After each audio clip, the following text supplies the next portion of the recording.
CM Siddaramaiah ವಿರುದ್ಧ ಪ್ರಾಸಿಕ್ಯೂಷನ್ಗೆ ಅನುಮತಿ ನೀಡಿದ ಹಿನ್ನೆಲೆ ಅರಸೀಕೆರೆ ತಾಲೂಕಿನ ಬಾಣವಾರದಲ್ಲಿ ರಸ್ತೆಯಲ್ಲಿ ಟೈರ್ಗೆ ಬೆಂಕಿ ಹಚ್ಚಿ ಪ್ರತಿಭಟನೆ ನಡೆಸಿದರು. ವಿವಿಧ ಜಿಲ್ಲೆಗಳಲ್ಲಿ ಪ್ರತಿಭಟನೆ ಆರಂಭವಾದ ಬೆನ್ನಲ್ಲೇ ಹಾಸನ ಜಿಲ್ಲೆಯಲ್ಲೂ ಕಾಂಗ್ರೆಸ್ ಕಾರ್ಯಕರ್ತರಿಂದ ಪ್ರತಿಭಟನೆ ಆರಂಭವಾಗಿದ್ದು, ಕಾಂಗ್ರೆಸ್ ಕಾರ್ಯಕರ್ತರು ರಸ್ತೆ ತಡೆದು ಪ್ರತಿಭಟನೆ ನಡೆಸಿದರು.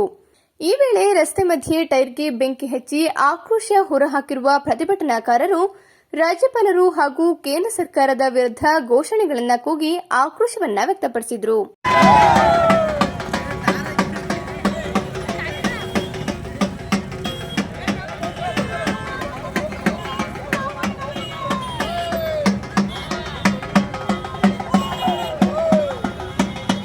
ಮುಖ್ಯಮಂತ್ರಿ ಸಿದ್ದರಾಮಯ್ಯ ಪರ ಘೋಷಣೆಗಳನ್ನು ಕೂಗಿದ ಕಾಂಗ್ರೆಸ್ ಕಾರ್ಯಕರ್ತರ ಪ್ರತಿಭಟನೆಯಿಂದ ದಿಢೀರ್ ಪ್ರತಿಭಟನೆಯಿಂದ ಕೆಲ ಕಾಲ ವಾಹನ ಸಂಚಾರ ಸ್ಥಗಿತವಾಗಿತ್ತು.